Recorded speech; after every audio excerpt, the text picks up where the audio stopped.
Direito Administrativo, Módulo Básico, Ato Administrativo. Continuando o estudo do direito administrativo, ainda falando sobre os atos administrativos, precisamos falar sobre a formação desse ato. Lembrando que o ato administrativo é todo ato lícito que visa adquirir, resguardar, transferir, modificar ou extinguir direitos. E para que esse ato administrativo possa fazer tudo isso, ele precisa ser formado, constituído. E a sua formação nada mais é do que a constituição do ato administrativo para que ele possa produzir efeitos no mundo jurídico. E para que isso possa acontecer, esse ato administrativo deve ser perfeito, válido e eficaz. Ele será perfeito quando ele cumprir todas as etapas da sua formação. Portanto, a partir desse momento ele será existente. É um ato que existe no mundo jurídico. Entretanto, ele ainda não é perfeito. E podemos citar dois exemplos em relação a isso. Um deles é o ato complexo e o ato composto, que foi estudado em aulas anteriores. E como foi estudado, para a formação do ato complexo, deve existir a soma de vontades de órgãos independentes. Já para a formação do ato composto, haverá a soma de vontades de um mesmo órgão, sendo uma vontade principal e uma vontade dependente. Portanto, esses atos dependem de mais de uma vontade para a sua formação. Dessa forma, esses atos somente se aperfeiçoam com a conjugação dessas vontades. Outro exemplo seria o processo administrativo disciplinar, que deve ser prévio a uma determinada punição de um agente público. Dessa forma, para que o ato punitivo seja aplicado, ele deverá ser antecedido de um processo administrativo disciplinar regular.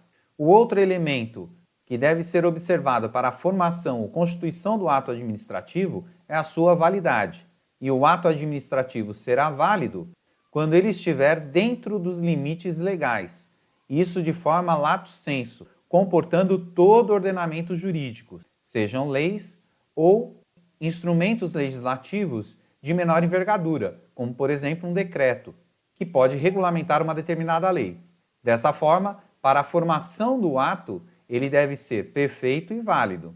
Entretanto, é importante frisar que um ato inválido pode produzir efeitos até a sua invalidação, ou seja, a sua retirada do ordenamento jurídico. E dependendo do tipo do ato e da boa-fé de quem o executa, seus efeitos continuarão válidos mesmo após a sua invalidação.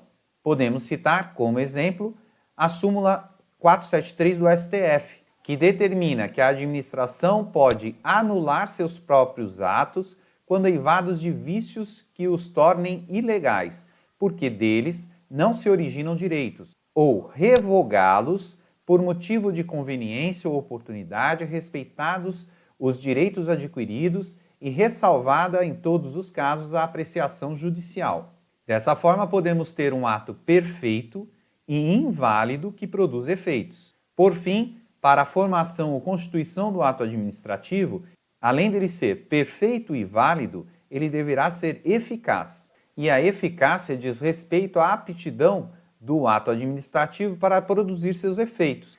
Os efeitos podem ser imediatos, que são a regra no caso dos atos administrativos, ou podem ser condicionais, e nesse caso, eles serão chamados de atos pendentes. Assim, de forma geral, todo ato administrativo produz efeito imediatamente. Conquanto que seja perfeito e válido, a produção de seus efeitos será imediata. Entretanto, o ato administrativo pendente, ou seja, condicional, ele subordina o efeito do ato administrativo. Nesse caso, teremos o termo, a condição ou o encargo, que também são conhecidos como elementos acidentais do ato administrativo. O termo condiciona o ato administrativo a evento futuro e certo.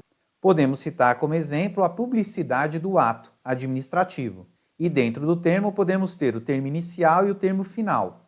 O termo inicial, como o próprio nome sugere, determina o início dos efeitos do ato administrativo. Já o termo final determina o fim dos efeitos do ato administrativo. Podemos citar como exemplo de ato inicial a vacatio legis, que determina quando começa a produzir efeitos uma lei, por exemplo. E no caso de termo final, podemos condicionar a uma lei temporal, que seria uma lei que tem data de início e fim, ou que está vigente por um determinado período. Outro exemplo interessante seria o termo final de um alvará. Já em relação à condição, determina o efeito do ato administrativo a um evento futuro e incerto. Observe que é diferente do termo, que tem evento futuro e certo. A condição, por sua vez, também pode ser subdividida em condição suspensiva ou condição resolutiva. A condição suspensiva subordina o efeito do ato administrativo a um negócio futuro e incerto. Dessa forma, o ato será ineficaz até que essa condição suspensiva seja implementada. Por sua vez, a condição resolutiva impõe que o seu implemento extingua o ato administrativo. Assim, após o implemento da condição resolutiva, o ato se tornará ineficaz. Por fim, temos o encargo, que nada mais é que um ônus imposto ao destinatário do ato administrativo.